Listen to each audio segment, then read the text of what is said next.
Hi, I'm Ron Carpenter. Welcome to Ron Carpenter Television. So excited about cultivating this continued relationship with you. And man, are we getting feedback from you on Detox.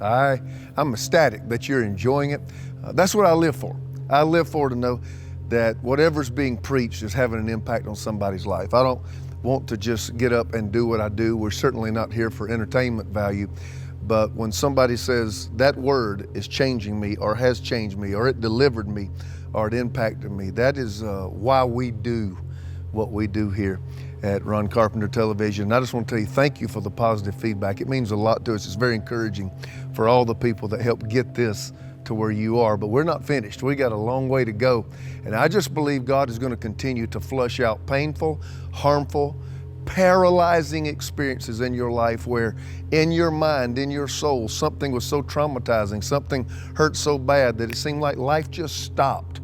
And though the calendar keeps flipping and your face keep aging and you realize there's a new wrinkle here and a new wrinkle there, there's a same old hurt that seems to never go away in your soul. That's going to change in Jesus' name. And I believe you're about to hear a word that's going to help that happen. Continue this journey with me as we flush ourselves from painful hurts and let's detox together.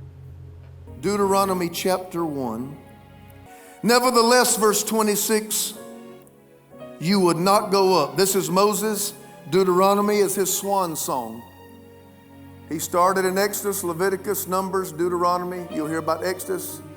You'll hear about Israel coming out of Egypt. God has done so many miracles, they're countless. But they've had one big problem that's caused them to repeat the same old cycle. And Moses, before he hands it over to Joshua in the book of Joshua, is addressing it.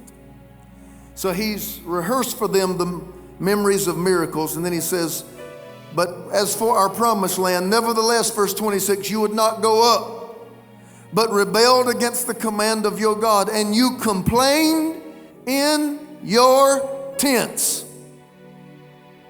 You didn't complain publicly, you complained privately. I think the King James, it say murmur. You murmured in your tents. You murmured in your tents. And you said, the Lord hates us. Ain't that amazing? They come up on a little bit of trouble and they say, God hates us. You said, the Lord hates us. He has brought us out of the land of Egypt to deliver us into the hands of the Amorites. Right when God pulled Israel out of Egypt, they were thirsty for drink and they were hungry. And God brought them to the river and the waters were bitter. Remember the story? And they called the waters Mara. The word water means bitter. And they complained against the Lord because they didn't want to drink the bitter water.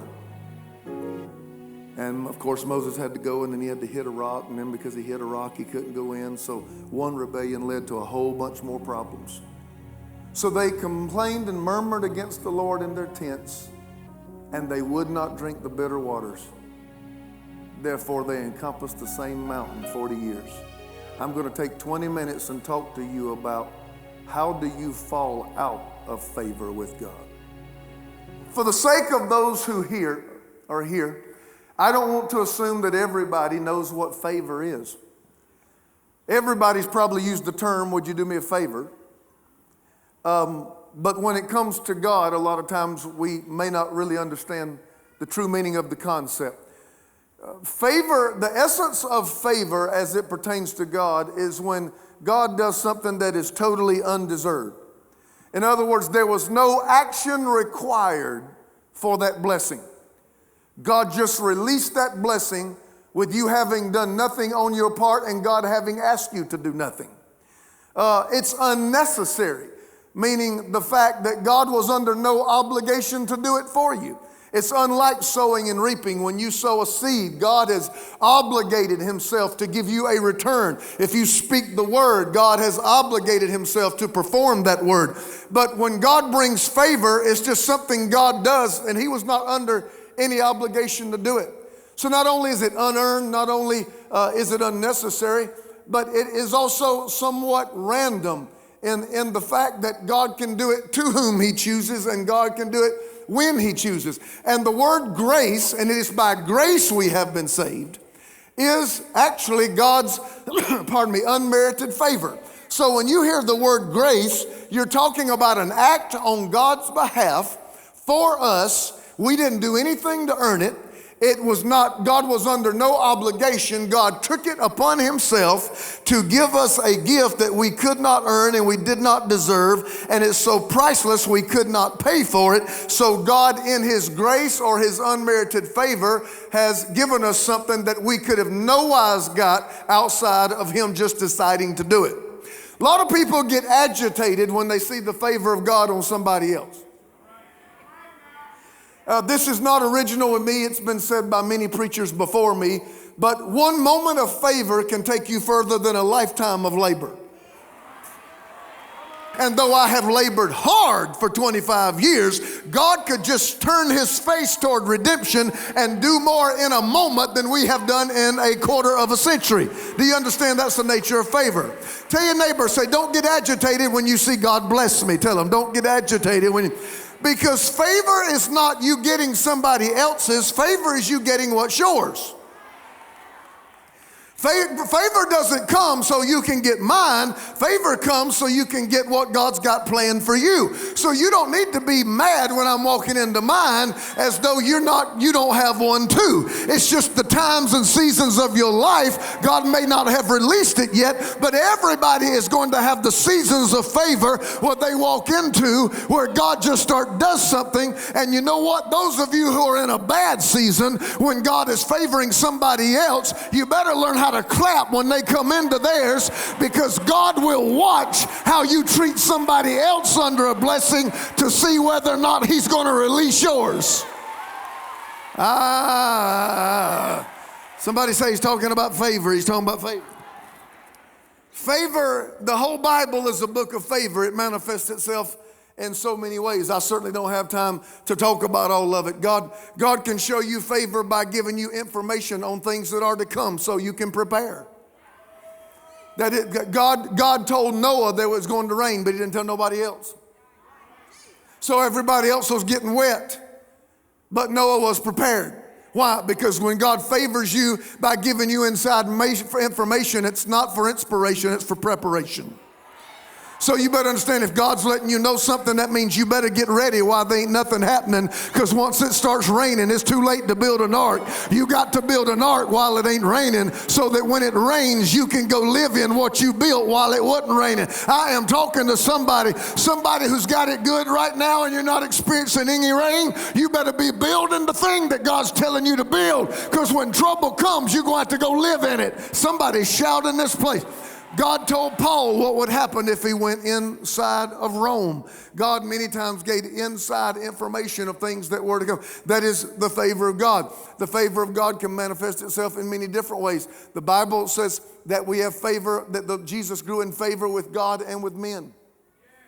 Can I just say something? A lot of times I've seen people that have favor with God and don't have favor with people. I've seen people that have favor with people and don't have favor with God. Oh, I'm preaching right now. I'm preaching. When you have favor with God and with men, like one time in the Psalms, everybody was experiencing loss, and David looked at God and said, but by your favor, you have sustained me. He said, everybody else is in a season of losing something, but I ain't lost a thing. He says, because you have favored me. Go read Psalm 30 tonight. It'll encourage you. But then Luke chapter 6 says, when you give, it shall be given unto you, pressed down, shaken, give the running over. Catch this. Shall men give unto your bosom. So you need to increase in favor with God, and you need to increase in favor with men. Favor is also when God shows up to deliver you. Like God took Israel and delivered Israel out of Egypt. That was the favor of God. Can I just be honest with you? Why Israel? Nobody knows that until today. They're just called God's chosen, God's favored. With all the nations that's ever been. Why them? Why their lineage? Why that bloodline produced the Messiah? Why a little place over in the Middle East brings about the Savior that would reconcile the world back to God? Why? We don't know. But they were favored by God. So God keeps pulling them out and pulling them out and pulling them out. Has God ever pulled you out of anything by faith? Has he ever delivered you from something where you couldn't have gotten out of it by yourself? Let me talk about the flip side of the coin. There is the God who sometimes does not deliver you, but he'll take what you're in and jump in it with you and walk you through it. So sometimes God will show you the favor that pulls you out, and sometimes God will show you the favor that pulls him in. The 3 Hebrew children, they didn't get delivered from the fiery furnace. But when Nebuchadnezzar looked through the window, he said, I thought there were 3 in there. He said, but now I see 4. It's because Nebuchadnezzar didn't know, if God don't pull me out, then he gonna step into it with me. And some of you that God didn't deliver you from the fire, it's because God's going to step into the fire, but he's not going to let you get burned. And when you come out, you're not even going to smell like smoke. Good God. Who am I talking to in this building? Well, it don't matter if he pulls you out or if he jumps in. God's going to work all things out for his good. Somebody shout amen. The mind is an amazing thing. It can imagine your tomorrow, but it can also file away all your yesterdays. Shake yourself and come up out of that mess in the power of God. Take your power back in your hands and say, it may have happened, but it's not who I am. In his latest series, Detox, Ron Carpenter teaches you how to flush out the painful and traumatizing events from your system. The family's sitting around the table, but you're not happy. You're in a great marriage, but you're not happy. Why? Not because the surroundings are bad, but because something bad is in your head and you've not detoxed yourself from it. But I came here today to talk to a group of people that said, I'm not going to let yesterday's hurts and yesterday's traumas dictate tomorrow's successes and tomorrow's failures. Call now and get this powerful 5-message series available on CD or DVD for your gift of $40 or more. Order now and we will include free shipping, so order today. You know what? Everything that we preach here, I think that we've let most of our TV audience know by now, most of our covenant partners. I don't shotgun preach. That means just a message here and a message there on random topics. I really try to stay in a vein. My whole 25 years of pastoring, I've been doing that. And so when God puts a subject in my heart, I dig and dig and dig until I feel like I can give people a full concept, a full perspective of that truth as God presents it in the Bible. And for those of you who say, you know what, this is really having a positive effect on me, you can call that number on your screen right now. You can go to our online bookstore because you can have the whole series. I don't know about you, when a book touches my life, I read it repeatedly, i.e. the Bible. Do you continue to read the Bible and hear stuff and see stuff you've never seen before? Well, when I hear preachers, sometimes I'll go back and get old cassette tapes and remember something that somebody told me a long time ago and hear something totally different that I didn't even catch last time. We want you to have these in your archives and put them in your hands. So call that number on your screen. It's time to order Detox. Why? I want you to get all of it. The thing about favor is everybody's fine with it till you manifest it. For instance, there is a lot of clapping and there's a lot of praise already going on, celebration going on in this building. You know what? But it's because you may not have seen nobody wear it. Okay? All the brothers knew that Joseph was the favored brother. And they had no problem till he started wearing his coat. But when he put on his coat, oh my goodness.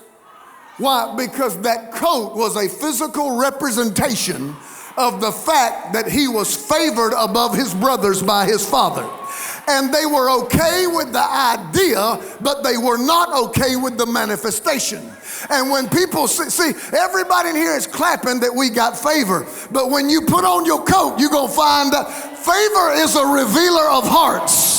And when you put on your coat, you're going to find out if they really want you to be blessed. You're going to find out if they're really your friend, especially if you're walking in favor in a day they're not. And you know something, favor, sometimes it just gets on folks' nerves because favor's not fair, favor's not just, favor ain't worried about equality, and God just puts a coat on somebody because God just wants to put it on. And when God puts your coat on, don't you take it off because somebody else is mad. You put your coat on and you wear your coat.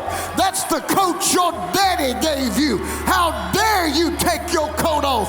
If God has favored you, put your coat on and wear it. Ah!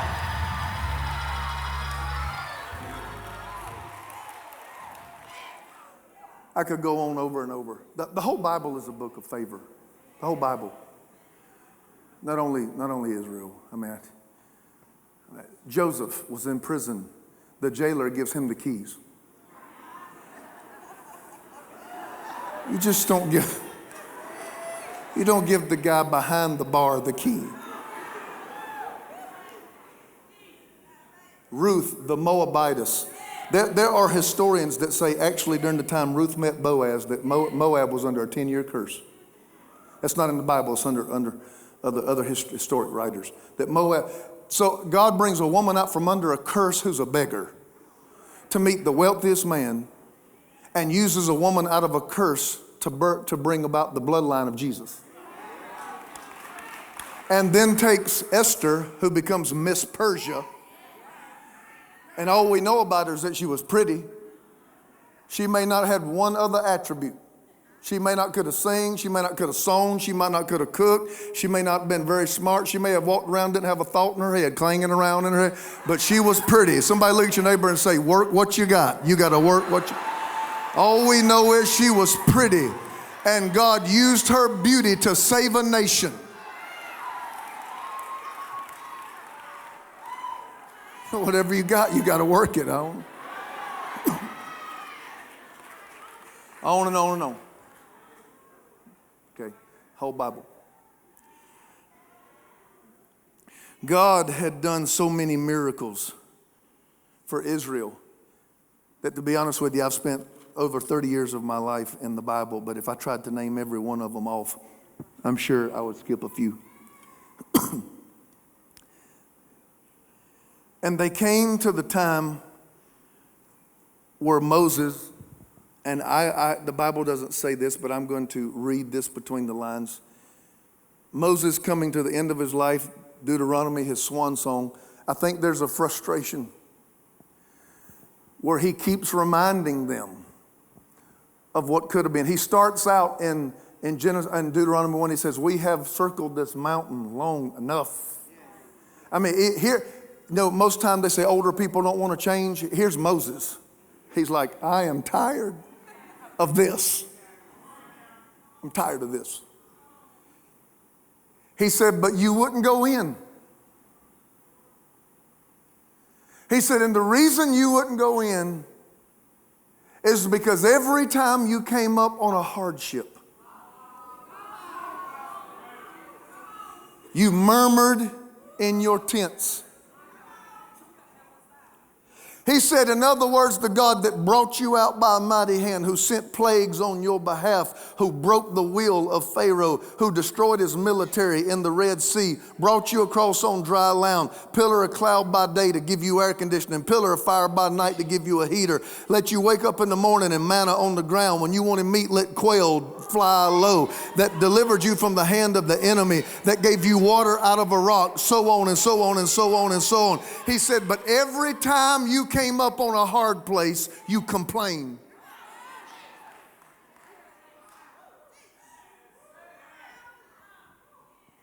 He said, and time after time you have nothing but a 40-year track record of favor. And every obstacle God delivered you one way or the other. He brought you out. But then you go into the next one and you complain. And you go and God would deliver you, and then you go into the next one and you would complain as though God had never showed up. And you would go into the next struggle and say, God hates us. And then he would deliver you, and you go into the next one. God wants to destroy us. He said, and you murmured in your tents. I looked up, the Hebrew word for murmur means to speak at a level only God can hear. You didn't do it publicly, but you complained in your heart. Make sure you understand this point today. The desire of every struggle is to make you turn back, to make you doubt your God, to make you lose your faith, and to make you retreat to a former way of life. If struggle had its way, that's what it would do to you. You got to read it. I can't go over 5 books in one sermon. But every time they come up on a struggle, let's go back to Egypt. Let's go back to Egypt. The Bible said they still had the taste of leeks and onions and garlics of Egypt in their mouth because God had gotten them out of Egypt, but he could not get Egypt out of them. And because they had the taste of it still in their mouth, whenever a hardship would come, they wanted to retreat back to what God had already paid a price to bring them out of.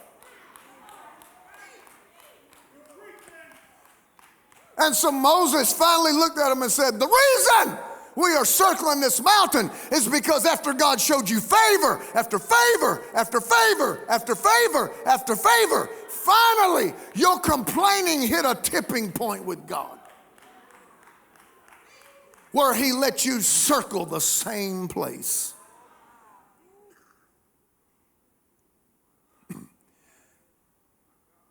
When they came out of Israel, God, this is so good. God brought them to the river, and they went down and started scooping the water to their mouth, and they said, the waters are bitter. They wanted Moses to go and get water out of a rock. I studied that river. It said that river is bitter because it has minerals in it that act as a laxative.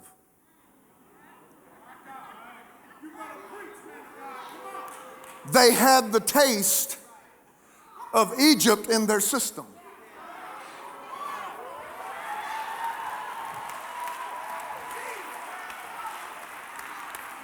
And so God brought them to a bitter place. And they didn't understand that the bitterness was for them, not against them. Oh, y'all ain't saying nothing. And God brought them to a bitter place. And God was wanting them to drink the bitter water so it could flush the taste of Egypt's food out of their mouth. Could it be that God has let some of you drink a bitter cup and let you drink a sorrowful cup because he's trying to flush the taste of what happened yesterday out of your life, out of your memory, out of your heart, out of your passions, out of your desires? And sometimes we think only pleasure comes from God and bitterness is all evil. And God wanted them to taste the bitterness on purpose, but they complained. Because this water's bitter, God is not for me. When the fact is the bitter water was a part of their deliverance. And if they would have drunk the water, they wouldn't have spent 40 years reminding themselves of what Egypt tastes like. But they wouldn't drink the bitter cup. They murmured in their tent.